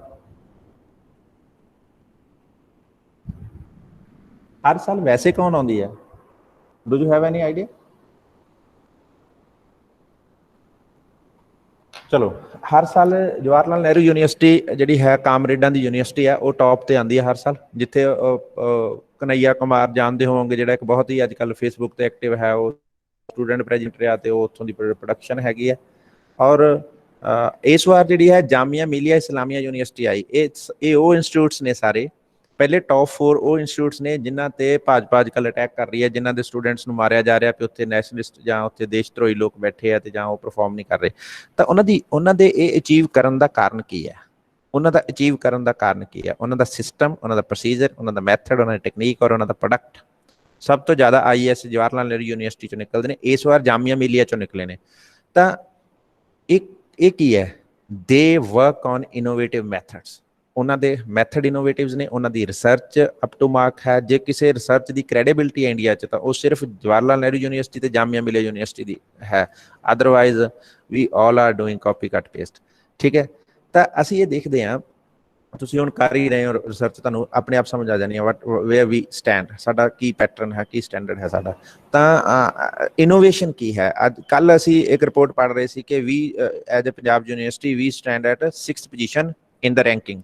ਤੇ ਸਾਡੇ VC ਸਾਹਿਬ ਨੇ ਬੜੀ ਕਲੇਮ ਕੀਤਾ ਕਿ we are applying the innovative method in research and teaching and other field works. ਤਾਂ ਅਸੀਂ ਇਨੋਵੇਟਿਵ ਦੀ ਜ਼ਰੂਰਤ ਰਹਿੰਦੀ ਹੈ। ਜਦੋਂ ਤੁਸੀਂ ਹਟ ਕੇ ਕੁਝ ਕਰਦੇ ਹੋ ਉਹ ਕੰਸੀਡਰ ਕੀਤਾ ਜਾਂਦਾ ਔਰ ਉਸ ਨੂੰ ਇਵੈਲੂਏਟ ਕੀਤਾ ਜਾਂਦਾ ਤੇ ਉਸ ਦੀ ਵੈਲਿਊ ਕੀਤੀ ਜਾਂਦੀ, ਉਹਨੂੰ ਵੇਟ ਕੀਤਾ ਜਾਂਦਾ ਹੈ, ਤਾਂ ਤੁਸੀਂ ਅੱਛਾ ਬਣ ਸਕਦੇ ਹੋ। ਜੇ ਕੋਈ ਯੂਨੀਵਰਸਿਟੀ ਜੇ ਇਨੋਵੇਟਿਵ ਮੈਥਡਸ ਤੇ ਕੰਮ ਨਹੀਂ ਕਰ ਰਹੀ ਹੈ, ਉਹ ਕਿਤੇ ਰੈਂਕ 'ਚ ਸਟੈਂਡ ਨਹੀਂ ਕਰੇਗੀ। ਤਾਂ ਹਮੇਸ਼ਾ ਐਡਮਿਨਿਸਟ੍ਰੇਟਰ ਜਿਹੜਾ ਹੈ ਉਸ ਨੂੰ ਇਨੋਵੇਸ਼ਨ ਵੱਲ ਜਾਣਾ ਪੈਂਦਾ, ਉਸ ਨੂੰ ਨਵੇਂ ਮੈਥਡ, ਨਵੇਂ ਢੰਗ, ਨਵੇਂ ਤਰੀਕਿਆਂ ਤੇ ਕੰਮ ਕਰ। ਜੋਸਫ ਐਲ ਮੇਜ਼ ਕਹਿੰਦੇ ਹਨ decision making is first important separate function of the management. ਉਹ ਕਹਿੰਦੇ ਆ ਕਿ ਡਿਸੀਜਨ ਮੇਕਿੰਗ ਭਾਵੇਂ ਮਤਲਬ without decision you Kant plan. ਤੁਹਾਨੂੰ ਜਿਹੜਾ ਹੈ ਡਿਸੀਜਨ ਪਲਾਨਿੰਗ ਕਰਨੀ ਹੁੰਦੀ ਹੈ ਤਾਂ ਉੱਥੇ ਵੀ ਸਾਨੂੰ ਡਿਸੀਜਨ ਦੀ ਜ਼ਰੂਰਤ ਪੈਂਦੀ ਹੈ। ਪਰ being a manager, being a principal, ਤੁਹਾਡਾ ਸਭ ਤੋਂ ਪਹਿਲਾ ਕੰਮ ਜਿਹੜਾ ਇੰਪੋਰਟੈਂਟ ਕੰਮ ਹੁੰਦਾ ਉਹ ਹੁੰਦਾ ਡਿਸੀਜਨਸ। ਡਿਸੀਜਨਸ ਕੀ ਹੁੰਦੇ ਆ? ਤਾਂ ਅਸੀਂ ਇਕਨੋਮਿਕਸ ਅਸੀਂ ਕਹਿੰਦੇ ਹਾਂ 5 Ws ਤੇ ਕੰਮ ਅਸੀਂ ਕਰਦੇ ਹਾਂ, what to do, how to do, when to do, for whom to do and who will do. ਤਾਂ ਇਹ ਡਿਸੀਜਨ ਸਾਨੂੰ ਲੈਣੇ ਪੈਂਦੇ ਆ। ਤਾਂ ਇਹ ਡਿਸੀਜਨ ਕੌਣ ਲੈਂਦਾ ਹੈ? ਇਹ ਜਿਹੜੀ ਹੈ ਐਡਮਿਨਿਸਟ੍ਰੇਸ਼ਨ ਲੈਂਦੀ ਹੈ, ਟੌਪ ਮੈਨੇਜਮੈਂਟ ਲੈਂਦੀ ਹੈ ਜਾਂ ਮਿਡਲ ਮੈਨੇਜਮੈਂਟ ਲੈਂਦੀ ਹੈ, ਜਿਹਨੇ ਇਹ ਦੱਸਣਾ ਹੈ ਕਿ ਕੌਣ ਕੀ ਕਿਵੇਂ ਕਦੋਂ ਤੇ ਕਿੰਨਾ ਕਰੇਗਾ। ਠੀਕ ਹੈ, ਇਹ ਡਿਸੀਜਨ ਲੈਣਾ ਪਏਗਾ, ਇਹ ਜ਼ਰੂਰੀ ਹੈ। ਅਗਲੀ ਗੱਲ ਹੈ ਕਿ ਜਦੋਂ ਅਸੀਂ ਕਹਦੇ ਤਾਂ ਕੌਣ ਕਰੇਗਾ, ਠੀਕ ਹੈ, ਤਾਂ ਫਿਰ ਹੈ ਕਿ ਸਾਨੂੰ ਸਿਲੈਕਟ ਕਰਨੇ ਪੈਣਗੇ ਬੈਸਟ ਪਰਸਨਲਸ। ਜਦੋਂ ਅਸੀਂ ਕਹਦੇ ਤਾਂ ਕਿਵੇਂ ਕਰਾਂਗੇ, that mean there are alternative methods or alternative ways are there to perform any activity. You have to take decision ਕਿ ਤੁਸੀਂ ਕਿਸ ਸਾਈਡ ਨਾਲ ਜਾਣ ਵਾਲੇ ਹੋ। ਜਿਵੇਂ ਟੀਚਿੰਗ ਦੀ ਗੱਲ ਕਰ ਲਈਏ, ਟੀਚਿੰਗ ਨਾਰਮਲ ਕਲਾਸਰੂਮ ਵੀ ਹੈ, ਟੀਚਿੰਗ ਆਨਲਾਈਨ ਵੀ ਹੈ, ਟੀਚਿੰਗ ਡਿਸਟੈਂਸ ਵੀ ਹੈ, ਟੀਚਿੰਗ ਰੈਗੂਲਰ ਵੀ ਹੈ, ਟੀਚਿੰਗ ਪਾਰਟ ਟਾਈਮ ਵੀ ਹੈ। ਤੁਸੀਂ ਕਿਸ ਪਰਟੀਕੂਲਰ ਮੈਥਡ ਨਾਲ ਜਾ ਰਹੇ ਹੋ, you have to decide that. ਤਾਂ ਉਹ ਡਿਸੀਜਨ ਕੌਣ ਲਏਗਾ? ਉਹ ਪ੍ਰਿੰਸੀਪਲ ਦੇਖੇਗਾ ਮੈਂ ਪ੍ਰੋਗਰਾਮ ਕਿਸ ਫਾਰਮੇਟ 'ਚ ਲੈ ਕੇ ਆਉਣਾ। ਮੰਨ ਲਓ ਅਸੀਂ ਕੋਈ ਐਡੀਸ਼ਨਲ ਪ੍ਰੋਗਰਾਮ ਲੈ ਕੇ ਆਉਣਾ ਚਾਹੁੰਦੇ ਹਾਂ, ਅਸੀਂ ਉਸ ਨੂੰ ਡਿਸਟੈਂਸ ਮੋਡ 'ਚ ਵੀ ਲੈ ਸਕਦੇ ਹਾਂ, ਅਸੀਂ ਉਹਨੂੰ ਆਨਲਾਈਨ ਲਰਨਿੰਗ 'ਚ ਵੀ ਲੈ ਕੇ ਆ ਸਕਦੇ ਹਾਂ। why we have need of any other faculty। ਤਾਂ ਅਸੀਂ ਇਹ ਚੀਜ਼ ਦੇਖਣੀ ਹੁੰਦੀ ਹੈ। ਅਗਲੀ ਗੱਲ ਹੈ it involve defining the problem and analysis of the problem। when institution face any problem in their performance, they have to define ਕਿ problem ਹੈ ਕੀ, ਹੈਗੀ ਕਿੱਥੇ ਹੈ। ਫਿਰ ਅਸੀਂ ਉਹ ਜਦੋਂ ਕਿੱਥੇ ਹੈ ਤੇ ਅਸੀਂ ਉਸਦੇ ਕਾਰਨ ਲੱਭਦੇ ਹਾਂ, what are the causes of, ਹੈ ਨਾ। then you have to find out the alternate action plans to resolve that। ਫਿਰ ਅਸੀਂ ਉਸਨੂੰ ਸੋਲਵ ਕਰਨਾ ਹੁੰਦਾ ਹੈ। ਫਿਰ ਅਸੀਂ alternate methods ਦੇਖਦੇ ਹਾਂ and after that we opt a best one। ਅਸੀਂ best one select ਕਰਦੇ ਹਾਂ। ਤੇ in all these procedure have a requirement of a sound decision making strategy or skill। ਇਹ ਸਾਰੇ ਲਈ ਸਾਨੂੰ strategy ਜਾਂ skill ਚਾਹੀਦੀ ਹੈ। ਤੇ ਇਹੀ ਅਸੀਂ ਇੱਥੇ ਗੱਲ ਕਰ ਰਹੇ ਹਾਂ ਕਿ ਸਾਨੂੰ ਕਿਵੇਂ ਕਰਨਾ ਹੈ। ਅਗਲੀ ਗੱਲ ਅਸੀਂ ਦੇਖਦੇ ਹਾਂ ਰਿਪਰੈਜ਼ੈਂਟੇਸ਼ਨ। ਮੈਂ ਉਸ ਦਿਨ ਵੀ ਦੱਸ ਰਿਹਾ ਸੀਗਾ ਕਿ ਜਿਹੜਾ ਹੈ ਸੁਜੈਸਟ ਅਰਨੈਸਟ ਡੇਲ ਕਹਿੰਦੇ ਹਨ ਕਿ representation also is a separate function। according to him the manager has to represent his organization to the outside, to the financial institutes, to the government, to the others stakeholders, as well as to the top management, as well as to the operative management। ਸਾਰੇ ਜਗ੍ਹਾ ਤੇ manager ਨੂੰ ਜਾਂ principal ਨੂੰ ਆਪਣੀ institute ਨੂੰ represent ਕਰਨਾ ਹੈ। ਜਦੋਂ ਕੋਈ ਆਊਟਸਾਈਡ ਏਜੰਸੀ ਆਉਂਦੀ ਹੈ, ਮੰਨ ਲਓ ਅਸੀਂ ਨੈਕ ਦੀ ਇੱਕ ਇੰਸਪੈਕਸ਼ਨ ਕਰਾਉਣਾ ਚਾਹੁੰਦੇ ਹਾਂ, what we have to do, we have to represent the best components and best practices and best achievements of our institute to the NAC। ਤਾਂ ਇਹ ਸਾਨੂੰ ਇਸੇ ਤਰ੍ਹਾਂ ਹੀ ਕਰਨਾ ਹੈ। When we want grant from UGC French Institute, we have to present our best practices, our achievements, and when you have to get some affiliation or new course, you have to represent your institute to the government, and similar way you have to represent your achievements to the parents, to community, to the local governance body and number of other। ਤਾਂ ਸਾਨੂੰ ਸਾਰੇ ਕੁਝ represent ਕਰਨਾ ਹੈ। ਪਰ ਇਸੇ ਦੇ ਨਾਲ ਨਾਲ ਤੁਸੀਂ ਹਰ ਸਾਲ ਇੱਕ ਜੋ ਪ੍ਰਿੰਸੀਪਲ ਹੈ ਉਹ ਬਜਟ ਮੀਟਿੰਗ 'ਚ ਆਪਣਾ ਇੰਸਟੀਚਿਊਟ ਦਾ ਬਜਟ ਰਿਪਰੈਜ਼ੈਂਟ ਕਰਦਾ ਹੈ। ਜਦੋਂ ਹੀ ਸਾਡੀ ਐਨੂਅਲ ਫੰਕਸ਼ਨ ਹੁੰਦਾ ਹੈ ਤਾਂ ਅਸੀਂ ਐਨੂਅਲ ਫੰਕਸ਼ਨ 'ਤੇ ਆਪਣੀਆਂ ਐਕਟੀਵਿਟੀਜ਼ ਦੀ ਰਿਪਰੈਜ਼ੈਂਟੇਸ਼ਨ ਕਰਦੇ ਹਾਂ। ਜਦੋਂ ਹੀ ਸਾਡੀ ਕਨਵੋਕੇਸ਼ਨ ਹੁੰਦੀ ਹੈ ਤਾਂ ਅਸੀਂ ਆਪਣੀਆਂ ਅਕੈਡਮਿਕ ਅਚੀਵਮੈਂਟਸ ਜਿਹੜੀਆਂ ਨੇ ਉਹਨਾਂ ਨੂੰ ਰਿਪਰੈਜ਼ੈਂਟ ਕਰਦੇ ਹਾਂ। ਤਾਂ ਤੁਹਾਨੂੰ ਸਾਰੇ ਜਗ੍ਹਾ 'ਤੇ ਰਿਪਰੈਜ਼ੈਂਟ ਕਰਨਾ ਹੈ। ਉਸ ਟਾਈਮ 'ਤੇ ਕੌਣ ਹੁੰਦਾ ਹੈ ਤੁਹਾਨੂੰ ਅਬਜ਼ਰਵ ਕਰਨ ਵਾਲਾ? ਉਸ ਟਾਈਮ 'ਤੇ ਤੁਹਾਡੀ ਟੌਪ ਮੈਨੇਜਮੈਂਟ ਹੁੰਦੀ ਹੈ ਅਤੇ ਤੁਹਾਡੀਆਂ ਅਥਾਰਟੀਜ਼ ਹੁੰਦੀਆਂ ਨੇ। ਪਰ ਨਾਲ ਦੀ ਨਾਲ ਅਸੀਂ ਜਿਹੜਾ ਹੈ ਟੌਪ ਮੈਨੇਜਮੈਂਟ ਦਾ ਸਟੇਕ ਜਿਹੜਾ ਹੈ ਉਸ ਨੂੰ ਆਪਣੀ ਆਪਰੇਟਿਵ ਮੈਨੇਜਮੈਂਟ ਜਿਹੜੇ ਲੋਅਰ ਡਾਊਨ ਸਬੋਰਡੀਨੇਟਸ ਨੇ ਉਹਨਾਂ ਨੂੰ ਵੀ ਦੱਸਣਾ ਹੁੰਦਾ ਹੈ। ਕਿਉਂਕਿ ਮੰਨ ਲਓ ਇੱਕ ਐਜੀਟੇਸ਼ਨ ਹੋ ਰਹੀ ਹੈ ਕਿ we want more pay, we want hike in our salary, ਠੀਕ ਹੈ। ਤੁਸੀਂ ਮੈਨੇਜਮੈਂਟ ਕੋਲ ਲੈ ਕੇ ਗਏ ਆਪਣੇ ਸਬੋਰਡੀਨੇਟਸ ਦੀ ਡਿਮਾਂਡ, ਮੈਨੇਜਮੈਂਟ ਨੇ ਇੱਕ ਪ੍ਰਪੋਜ਼ਲ ਦਿੱਤਾ, you have to keep that proposal in front of the subordinates. ਤਾਂ ਤੁਸੀਂ ਉੱਥੇ ਵੀ ਲੈ ਕੇ ਜਾਣਾ। ਤਾਂ ਇਹ ਸਾਡੀ ਰਿਪਰੈਜ਼ੈਂਟੇਸ਼ਨ ਹੈ ਜਿਹਦੇ ਵਿੱਚ ਅਸੀਂ ਮੈਨੇਜਮੈਂਟ ਦੇ ਤੌਰ 'ਤੇ ਕੰਮ ਕਰਨਾ ਹੁੰਦਾ ਹੈ। ਇਹ ਇੱਕ ਪ੍ਰਿੰਸੀਪਲ ਨੂੰ ਇਹ ਕੰਮ ਕਰਨੇ ਹੁੰਦੇ ਨੇ। ਅਗਲੀ ਗੱਲ ਹੈ ਰਿਪੋਰਟਿੰਗ। ਰਿਪੋਰਟਿੰਗ ਮੈਂ ਪਹਿਲਾਂ ਵੀ ਕਿਹਾ, reporting is the most important and distinct feature. ਅਸੀਂ ਇਸ ਨੂੰ ਦੇਖਦੇ ਹਾਂ ਰਿਪੋਰਟਿੰਗ ਕਿੱਥੇ ਕਰਨੀ ਹੁੰਦੀ ਹੈ। ਮੈਂ ਹੁਣੇ ਗੱਲ ਕੀਤੀ ਹੈ ਕਿ ਜਦੋਂ ਤੁਹਾਡੀ PTM ਹੁੰਦੀ ਹੈ ਤੁਸੀਂ ਆਪਣੇ ਸਟੂਡੈਂਟਸ ਦੀ ਰਿਪੋਰਟਿੰਗ ਕਰਦੇ ਹੋ। ਜਦੋਂ ਤੁਸੀਂ ਜਿਹੜੀਆਂ ਨੇ ACRs ਲਿਖਦੇ ਹੋ ਤੁਸੀਂ ਆਪਣੇ EMPLOYEES ਨੂੰ ਜਿਹੜਾ ਹੈ ਮੋਨੀਟਰਿੰਗ ਏਜੰਸੀ ਕੋਲ ਰਿਪਰੈਜ਼ੈਂਟ ਕਰਦੇ ਹੋ। ਜਦੋਂ NAAC ਦੀ ਐਕ੍ਰੈਡੀਟੇਸ਼ਨ ਕਰਾਉਂਦੇ ਹੋ ਉੱਥੇ ਤੁਸੀਂ ਆਪਣੀ ਰਿਪੋਰਟ ਭੇਜਦੇ ਹੋ। ਜਿਵੇਂ ਜਿਵੇਂ ਵੀ ਤੁਹਾਡੇ ਕੋਲ ਕੋਈ ਜ਼ਰੂਰਤ ਪੈਂਦੀ ਹੈ, ਜਦੋਂ ਤੁਸੀਂ ਐਨੂਅਲ ਅਥਲੈਟਿਕ ਮੀਟ ਕਰਦੇ ਹੋ ਤਾਂ ਉਸ ਟਾਈਮ 'ਤੇ ਤੁਸੀਂ ਆਪਣੀ ਐਕਟੀਵਿਟੀ ਦੀ ਰਿਪੋਰਟ ਦਿੰਦੇ ਹੋ। ਜਦੋਂ ਹੀ ਤੁਸੀਂ ਆਪਣੀ ਐਨੂਅਲ ਕਨਵੋਕੇਸ਼ਨ ਕਰਾਉਂਦੇ ਹੋ ਉਦੋਂ ਅਸੀਂ ਐਨੂਅਲ ਜਿਹੜੀ ਹੈ ਰਿਪੋਰਟ ਜਿਹੜੀ ਹੈ ਉਹ ਪ੍ਰਜੈਂਟ ਕਰਦੇ ਹਾਂ। ਜਦੋਂ ਅਸੀਂ ਆਪਣਾ ਕੋਈ ਪ੍ਰਾਈਜ਼ ਡਿਸਟਰੀਬਿਊਸ਼ਨ ਐਨੂਅਲ ਕਰਾਉਂਦੇ ਆ ਜਾਂ ਕਨਵੋਕੇਸ਼ਨ ਕਰਾਉਂਦੇ ਆ ਉਸ ਟਾਈਮ 'ਤੇ ਅਸੀਂ ਅਲੱਗ ਤਰ੍ਹਾਂ ਦੀ। ਤਾਂ ਰਿਪਰੈਜ਼ੈਂਟੇਸ਼ਨ ਐਂਡ ਰਿਪੋਰਟਿੰਗ ਬਹੁਤ ਹੈ। ਜਦੋਂ ਵੀ ਤੁਸੀਂ ਕੋਈ ਐਕਟੀਵਿਟੀ ਐਗਜ਼ੀਕਿਊਟ ਕਰਦੇ ਹੋ you have to compile that activity in a report. ਤਾਂ ਤੁਸੀਂ ਉਸ ਨੂੰ ਬਾਅਦ ਦੇ ਵਿੱਚ ਜਿਹੜਾ ਹੈ ਰਿਪੋਰਟ ਦੇ ਵਿੱਚ ਉਹਨੂੰ ਕੰਪਾਈਲ ਕਰਨਾ ਹੈ so that we could that observe we could take help for that future performance future we have budgeting ਮੈਂ ਤੁਹਾਨੂੰ ਪਹਿਲਾਂ ਦੱਸਿਆ ਜੀ why we have need of budgeting is just allocation of finance to the different activities and different departments। ਠੀਕ ਹੈ, ਇਹ budget ਜਿਹੜਾ ਹੈ ਐਨੂਅਲ ਪਲਾਨ ਹੁੰਦਾ, ਇਹ ਐਨੂਅਲ ਫੀਚਰ ਹੈ। ਔਰ ਇਹ ਬਜਟ ਜਿਹੜਾ ਤੁਸੀਂ ਪਹਿਲਾਂ ਮੈਨੇਜਮੈਂਟ ਕੋਲ ਆਪਣਾ ਜਿਹੜਾ ਹੈ ਟੈਂਟੇਟਿਵ ਬਜਟ ਪੁੱਟ ਅਪ ਕਰਦੇ ਹੋ, then you get the nod, ਤੁਸੀਂ ਉਹਨਾਂ ਤੋਂ ਜਿਹੜੀ ਹੈ ਅਸੈਪਟੈਂਸ ਲੈਂਦੇ ਹੋ। Then they release the budget. After getting the budget in your account you have to allocate that budget according to the need of the different departments। ਤਾਂ ਉਹ ਪਰ ਅਸੀਂ ਜਦੋਂ ਬਜਟਿੰਗ ਕਰਦੇ ਹਾਂ we always want to make ensure that we get the maximum optimum result from the every single penny we are going to spend। ਤਾਂ budgeting ਜਿਹੜੀ ਹੈ ਬਹੁਤ ਜ਼ਰੂਰੀ ਹੈ। ਪਰ ਬਜਟਿੰਗ ਨਾਲੋਂ ਵੀ ਜ਼ਿਆਦਾ ਜ਼ਰੂਰੀ ਹੈ ਫਿਨਾਂਸਿੰਗ। ਤੁਹਾਡੇ ਕਰਿਕੂਲਮ ਦਾ ਪਾਰਟ ਫਿਨਾਂਸਿੰਗ ਕੀ ਹੈ? when we are short in budget, when we don't have sufficient adequate funds we have to arrange that funds। when we don't have funds from our own sources, ਜਦੋਂ ਸਾਡੇ ਆਪਣੇ ਸਾਧਨਾਂ ਤੋਂ ਸਾਨੂੰ ਪੈਸਾ ਨਹੀਂ ਮਿਲਦਾ ਫਿਰ ਅਸੀਂ ਕੀ ਕਰਦੇ ਹਾਂ? ਫਿਰ ਅਸੀਂ ਲੋਨ ਲੈਂਦੇ ਹਾਂ, ਬੋਰੋ ਕਰਦੇ ਹਾਂ, ਉਧਾਰ ਲੈਂਦੇ ਹਾਂ ਜਾਂ ਨੰਬਰ ਆਫ ਅਦਰ ਐਕਟੀਵਿਟੀਜ਼ ਹੈ ਨਾ, ਅਸੀਂ ਆਪਣੀ ਪ੍ਰੋਪਰਟੀ ਸੇਲ ਕਰਦੇ ਹਾਂ ਜਾਂ ਮੌਰਟਗੇਜ ਕਰਦੇ ਹਾਂ ਵਗੈਰਾ ਵਗੈਰਾ। ਤਾਂ ਉਹ ਅਸੀਂ ਆਪਾਂ ਫਾਈਨਾਂਸਿੰਗ ਇਜ਼ ਇੰਪੋਰਟੈਂਟ ਕਿਉਂਕਿ ਜੇ ਸਾਰਿਆਂ ਕੋਲ ਸਾਰਾ ਪੈਸਾ ਹੋਵੇ ਫਿਰ ਤਾਂ ਹਰ ਕੋਈ ਕੰਮ ਚਲਾ ਲੈਂਦਾ। ਜਦੋਂ ਪੈਸਾ ਨਾ ਹੋਵੇ ਉਦੋਂ ਜਿਹੜਾ ਕੰਮ ਚਲਾਵੇ ਦੈਟ ਇਜ਼ ਮਨਮੋਹਨ ਸਿੰਘ, ਉਸ ਨੂੰ ਅਸੀਂ ਅੱਛਾ ਵਿੱਤ ਮੰਤਰੀ ਕਹਿੰਦੇ ਹਾਂ। ਲਾਸਟ ਤੇ ਹੈ ਫੋਰਕਾਸਟਿੰਗ। ਫੋਰਕਾਸਟਿੰਗ ਦਾ ਮਤਲਬ ਹੈ ਭਵਿੱਖਬਾਣੀ ਕਰਨਾ ਕਿ ਅਸੀਂ ਕਿੰਨਾ ਅਚੀਵ ਕੀਤਾ ਤੇ ਕਿੰਨਾ ਅਚੀਵ ਕਰਾਂਗੇ, ਆਉਣ ਵਾਲੇ ਸਮੇਂ 'ਚ ਅਸੀਂ ਕਿਵੇਂ ਦੇ ਕੰਮ ਕਰਾਂਗੇ। ਇੱਕ ਅੱਛੇ ਲੀਡਰ ਲਈ ਇੱਕ ਪ੍ਰੈਡਿਕਟਿਵ ਹੋਣਾ ਬਹੁਤ ਜ਼ਰੂਰੀ ਹੈ ਕਿ ਆਉਣ ਵਾਲੇ ਸਮੇਂ 'ਚ ਪਹਿਲੀ ਤਾਂ ਗੱਲ ਕਿ ਆਉਣ ਵਾਲੇ ਸਮੇਂ 'ਚ ਕਿਸ ਤਰ੍ਹਾਂ ਦੀ ਚੇਂਜਸ ਆ ਰਹੀਆਂ ਨੇ, ਉਹਦੇ ਲਈ ਸਾਨੂੰ ਕਿੰਨਾ ਬਜਟ, ਕਿਸ ਤਰ੍ਹਾਂ ਦੇ ਹਿਊਮਨ ਰਿਸੋਰਸਿਸ ਚਾਹੀਦੇ ਨੇ, ਜਾਂ ਆਉਣ ਵਾਲੇ ਸਮੇਂ 'ਚ ਸਾਨੂੰ ਕਿਸ ਤਰ੍ਹਾਂ ਦੀਆਂ ਜਿਹੜੀਆਂ ਹੈਗੀਆਂ ਨੇ ਹੋਰ ਡਿਵੈਲਪਮੈਂਟਸ ਕਰ ਲੈਣੀਆਂ ਚਾਹੀਦੀਆਂ ਨੇ ਤਾਂ ਕਿ ਅਸੀਂ ਜਿਹੜੀਆਂ ਸਟੂਡੈਂਟ ਔਰ ਸਟੇਕ ਹੋਲਡਰ ਦੀ ਜਿਹੜੀਆਂ ਐਕਸਪੈਕਟੇਸ਼ਨਸ ਨੇ ਉਹਨਾਂ ਨੂੰ ਮੀਟ ਕਰ ਸਕੀਏ। ਤਾਂ ਇਹ ਸਾਰਾ ਕੁਝ ਸਾਨੂੰ ਦੇਖ ਕੇ ਚੱਲਣਾ ਪੈਂਦਾ। ਤਾਂ ਫੋਰਕਾਸਟਿੰਗ ਬਹੁਤ ਜ਼ਰੂਰੀ ਹੈ। ਜਦੋਂ ਸਾਨੂੰ ਪਤਾ ਲੱਗਿਆ ਸੀ ਕਿ ਕਰੋਨਾ ਹੋ ਗਿਆ ਤੇ ਉਸੇ ਟਾਈਮ 'ਤੇ ਸਾਨੂੰ ਜਿਹੜਾ ਹੈ 2 ਲੱਖ ਰੁਪਈਆ ਜਿਹੜਾ ਫੰਡ ਸੈਂਕਸ਼ਨ ਕਰਵਾਉਣਾ ਪਿਆ ਤੇ ਹੁਣ ਸਾਨੂੰ ਆਪਣੀਆਂ ਨਵੀਆਂ ਅਪਡੇਟਸ ਕਰਨੀਆਂ ਪੈ ਰਹੀਆਂ ਕਾਲਜ ਲਈ ਅਸੀਂ ਆਪਣੇ ਲੈਪਟਾਪਸ ਲੈ ਰਹੇ ਹਾਂ ਗੂਗਲ ਮੀਟ ਲੈ ਰਹੇ ਹਾਂ ਹੋਰ number of other things we want to establish a good infrastructure for online teaching ਤਾਂ ਇਹ ਸਾਰੀਆਂ ਫੋਰਕਾਸਟ ਸਾਨੂੰ ਲੈ ਕੇ ਚੱਲਣੀਆਂ ਪੈਂਦੀਆਂ ਨੇ ਔਰ ਇਹ ਲੌਜੀਕਲ ਹੋਣਾ ਬਹੁਤ ਜ਼ਰੂਰੀ ਹੈ this is all about first part of scope of the management that is about administrative part of management now from today we will tomorrow we will discuss that thank you